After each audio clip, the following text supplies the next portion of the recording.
ವಾರ್ತೆಗಳ ವಿವರ. ಲೋಕಸಭಾ ಕ್ಷೇತ್ರದ ಸಮಗ್ರ ಅಭಿವೃದ್ಧಿಗಾಗಿ ಸಂಕಲ್ಪ ಹೊಂದಿ ಅದರಲ್ಲಿ ಬಹುಪಾಲ ಯಶಸ್ವಿಯಾಗಿದ್ದೇನೆ ಎಂದು ಲೋಕಸಭಾ ಸದಸ್ಯ ಬಿವೈ ರಾಘವೇಂದ್ರ ಹೇಳಿದರು. ಇಂದು ಸುದ್ದಿಗೋಷ್ಠಿಯಲ್ಲಿ ಮಾತನಾಡಿದ ಅವರು ಪ್ರೆಸ್ ಟ್ರಸ್ಟ್ ಹಾಗೂ ಕಾರ್ಯನಿರತ ಪತ್ರಕರ್ತರ ಸಂಘದಿಂದ ಆಯೋಜಿಸಿದ ಸಂವಾದ ಕಾರ್ಯಕ್ರಮದಲ್ಲಿ ಪಾಲ್ಗೊಂಡು ಅವರು ಮಾತನಾಡಿದರು. ಸಂಸದನಾಗಿ ನಾನು 4ನೇ ಬಾರಿ ಆಯ್ಕೆಯಾಗಿದ್ದೇನೆ. ಇದಕ್ಕೆ ಎಲ್ಲರ ಸಹಕಾರ ಇದೆ, ಪತ್ರಕರ್ತರ ಮಾರ್ಗದರ್ಶನವೂ ಇದೆ.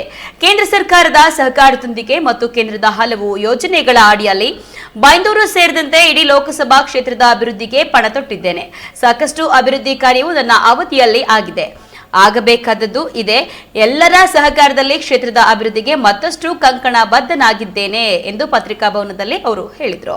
ಇನ್ನು ಪ್ರಧಾನಿ ಮೋದಿ ಅವರ ಸ್ವಚ್ಛ ಭಾರತದ ಅಡಿಯಲ್ಲಿ ಪ್ರತಿ ಹಳ್ಳಿಗೂ ಮೂಲಭೂತ ಸೌಕರ್ಯಗಳಾದ ಶೌಚಾಲಯ, ಸ್ವಚ್ಛತೆ, ಅನಿಲ ಸಂಪರ್ಕ ಹಾಗೆ ಕುಡಿಯುವ ನೀರಿನ ವ್ಯವಸ್ಥೆ, ರಾಷ್ಟ್ರೀಯ ಹೆದ್ದಾರಿ, ರಸ್ತೆಗಳು, ಮನೆ, ಮೊಬೈಲ್ ಟವರ್ಗಳು, ರೈಲ್ವೆ ಸೇರಿದಂತೆ ಸಾಕಷ್ಟು ಅಭಿವೃದ್ಧಿಗಳು, ಇನ್ನು ಹಲವು ಮಹತ್ವದ ತೀರ್ಮಾನಗಳನ್ನು ತೆಗೆದುಕೊಂಡು ಸಾಕಷ್ಟು ಅಭಿವೃದ್ಧಿಗಳನ್ನ ಮಾಡಲಾಗಿದೆ.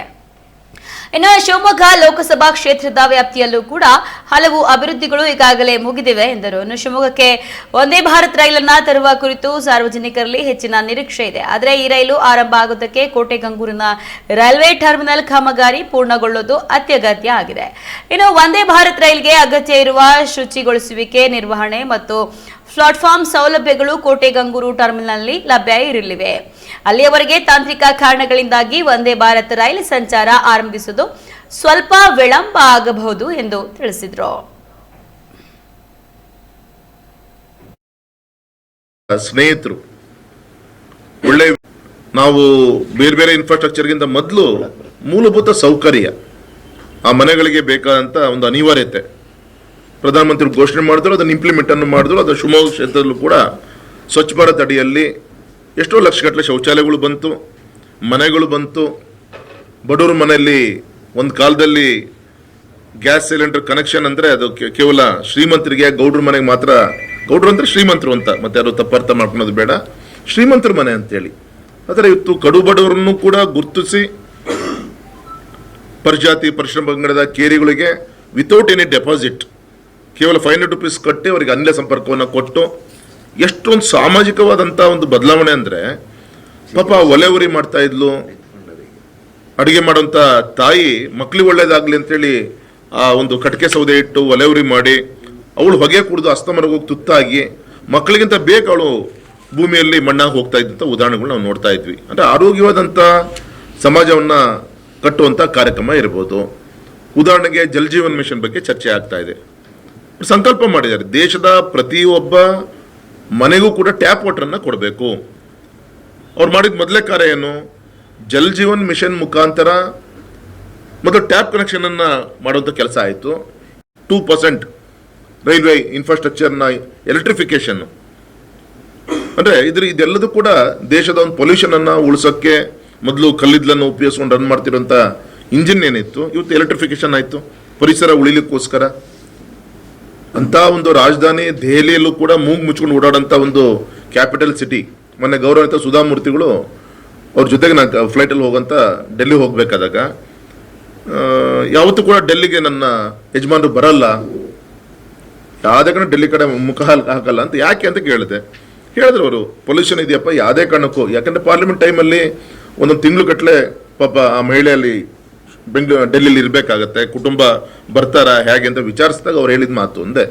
ಅಂತ ಒಂದು ನಮ್ಮ ರಾಜಧಾನಿ ಬಗ್ಗೆ ಆ ರೀತಿ ಅಂತ ಅಭಿಪ್ರಾಯ ಇದೆ ಅಂದರೆ, ಹಾಗಾಗಿ ಇವೆಲ್ಲದೂ ಕೂಡ ಪೂರಕವಾಗಿ ದೇಶದ ಇನ್ಫ್ರಾಸ್ಟ್ರಕ್ಚರು ಪರಿಸರವನ್ನು ಕಣ್ಮುಂದಿಟ್ಕೊಂಡು ಆದ್ಯತೆ ಕೊಡುವಂಥ ಕೆಲಸಗಳು ಮಾಡೋಂಥ ಪ್ರಯತ್ನ ಸರ್. ಉದಾಹರಣೆ 3 ಹಂತದಲ್ಲಿ ಒಂದು ಏರ್ಪೋರ್ಟು ಆಗಬೇಕು ಅಂದರೆ ಫಸ್ಟು ಲ್ಯಾಂಡ್ ಬೇಕಾಗತ್ತೆ, ಆಮೇಲೆ ಇನ್ಫ್ರಾಸ್ಟ್ರಕ್ಚರ್ ಬೇಕಾಗತ್ತೆ, 3ನೇದು ಎಲ್ಲ ಲೈಸೆನ್ಸ್ ಪ್ರೋಸೆಸ್ ಆಗಬೇಕಾಗತ್ತೆ. ಈ 3 ಹಂತವನ್ನು ಕೂಡ ಯಶಸ್ವಿಯಾಗಿ ಅದು ಪ್ರಧಾನಮಂತ್ರಿಗಳ ಡೇಟನ್ನು ಫಿಕ್ಸ್ ಮಾಡಿದ್ದಕ್ಕೆ ಇನ್ನೂ ಬೇಗ ಆಯಿತು ಟ್ರಯಲ್ಲು ಇದೆಲ್ಲ. ಮತ್ತು ಸಹಜ ಯಾವುದೇ ಏರ್ಪೋರ್ಟ್ ಇನಾಗ್ರೇಷನ್ ಆದಮೇಲೆ ಫಸ್ಟ್ 3 ತಿಂಗಳಿಗೆ ಅಂತ ಲೈಸೆನ್ಸ್ ಕೊಡ್ತಾರೆ, ಆಮೇಲೆ 6 ಮಂತ್ಸ್ ಅಂತ ಮಾಡ್ತಾರೆ, ಆಮೇಲೆ 2 ಇಯರ್ಸ್ ಅಂತ ಮಾಡ್ತಾರೆ, ಆಮೇಲೆ 20 ಇಯರ್ಸ್ ಅಂತ ಮಾಡ್ತಾರೆ. ಅಂದರೆ ನಮ್ಮ ಅಧಿಕಾರಿಗಳು ಇನ್ನೂ ಅಪ್ಡೇಟ್ ಆಗಬೇಕು. ಈ ಸಣ್ಣ ಪುಟ್ಟ, ಯಾಕಂದರೆ ಎಲ್ಲಾದರೂ ಕೂಡ ಒಂದು ಸ್ಕ್ರೂ ಕಾರ್ಯಗಳ ಸಹಕಾರದಿಂದ ಒಟ್ಟು 4G BSNL ಟವರ್ಸ್ನ ಸ್ಯಾಂಕ್ಷನ್ ಮಾಡಿಸು. ನಾ ಪ್ರಪೋಸಲ್ ಕಳಿಸಿದ್ದು 398. ಅದರಲ್ಲಿ 232 ಸ್ಯಾಂಕ್ಷನ್ ಆಗಿರೋದು, 232 ಸ್ಯಾಂಕ್ಷನ್ ಆಗಿದೆ. 195 ತುಂಬಾ ಒಳ್ಳೆ ರೀತಿಯಿಂದ ಪ್ರೋಗ್ರೆಸ್ ಇದೆ. ಮೋರ್ ದೆನ್ 125 ವರೆಗೂ ಕೂಡ ಈಗ ಆಲ್ರೆಡಿ ಸರ್ವಿಸ್ ಅನ್ನ ಕೊಡುವಂತ ಕೆಲಸ ಈಗ ಆಲ್ರೆಡಿ ಆಗಿದೆ. ಅಂದ್ರೆ ನಮ್ಮ ಈ ಸಂದರ್ಭದಲ್ಲಿ ನಿಮ್ಮ ಮುಖಾಂತರ ನಮ್ಮ MP ಆಫೀಸಿನ ನಮ್ಮ ಸಿಬ್ಬಂದಿಗೂ ನಾನು ಅಭಿನಂದನೆ ಸಲ್ಲಿಸ್ತೇನೆ. ಡೈಲಿ ಫಾಲೋ ಅಪ್ ಅದೊಂದು ಗ್ರೂಪ್ ಮಾಡ್ಕೊಂಡಿದ್ದಾರೆ. ತುಂಬಾ ಕಷ್ಟ, ನೀವು ಹೇಳ್ದಂಗೆ ಫಸ್ಟು ಲ್ಯಾಂಡ್ ವಿಚಾರ ಬರುತ್ತೆ, ಅಲ್ಲಿ ಗೋಮಾಳ ಅಥವಾ ಇನ್ಯಾವುದೋ ರೆವೆನ್ಯೂ ಅಲ್ಲಿ ಕ್ಲಿಯರ್ ಆಗಬೇಕು, ಫಾರೆಸ್ಟ್ ಆದರೆ ಕ್ಲಿಯರ್ ಆಗಬೇಕಾಗತ್ತೆ.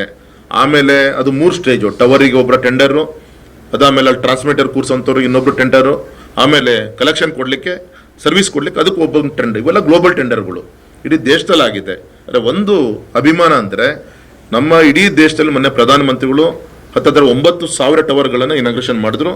ಇದೆಲ್ಲದೂ ಕೂಡ ಆತ್ಮನಿರ್ಭರ್ ಭಾರತ್, ನಮ್ಮ ದೇಶದ ಇಂಜಿನಿಯರ್ಸು ಅವರೇ ತಯಾರು ಮಾಡಿದಂಥ ಈ ಟೆಕ್ನಾಲಜಿಯನ್ನು ಉಪಯೋಗಿಸ್ಕೊಂಡು BSNL ಟವರ್.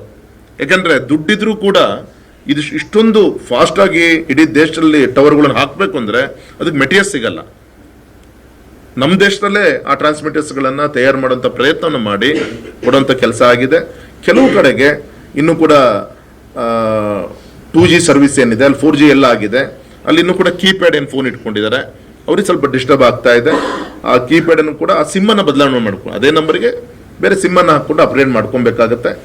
ಈ ಪ್ರೋಸೆಸ್ಸು ಕೂಡ ನಮ್ಮಲ್ಲಿ ಈಗ ಆಲ್ರೆಡಿ ಆಗ್ತಾ ಇದೆ ಅಂತೇಳಿ ನಿಮ್ಮ ಗಮನಕ್ಕೆ ನಾನು ತರ್ತಾ ಇದ್ದೀನಿ.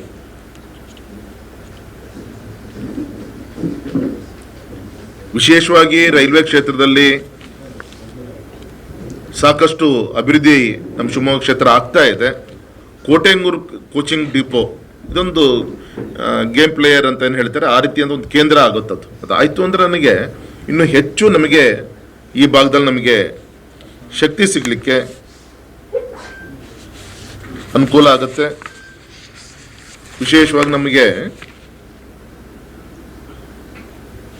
ಇವತ್ತು ನಾನು ಪ್ರಯತ್ನ ಮಾಡ್ತಾ ಇರೋದು ನಮ್ಮ ಶಿವಮೊಗ್ಗದಿಂದ ಶಿಕಾರಿಪುರದವರು ಕೂಡ ಟ್ರ್ಯಾಕ್ ಆಗ್ತಾ ಇದೆ. ಶಿಕಾರಿಪುರದಿಂದ ರಾಣೆಬೆನ್ನೂರು ಆಗಲಿಕ್ಕೆ ಅವತ್ತು ಯಡಿಯೂರಪ್ಪ ಸಾಹೇಬರು ಇದ್ದಾಗ ಕೇಂದ್ರಕ್ಕೂ ರಾಜ್ಯಕ್ಕೂ ಅಗ್ರಿಮೆಂಟ್ ಆಗಿದ್ದು, ಲ್ಯಾಂಡ್ ನಾವು ಕೊಡ್ತೀವಿ, ಇನ್ನು ಉಳಿದಿದ್ದ ಎಕ್ಸ್ಪೆಂಡಿಚರ್ ನೀವು ಬೇರೆ ಮಾಡಬೇಕು ಅಂತ ಅವತ್ತು ಆಗಿದ್ದು. ಅವತ್ತು PPP ಮಾಡೆಲ್ ಆಗಿತ್ತು, ಕಾಸ್ಟ್ ಶೇರಿಂಗ್ ಅಲ್ಲಿ ಪ್ರಾಜೆಕ್ಟ್ ಅಲ್ಲಿ ಆಗಿದ್ದು.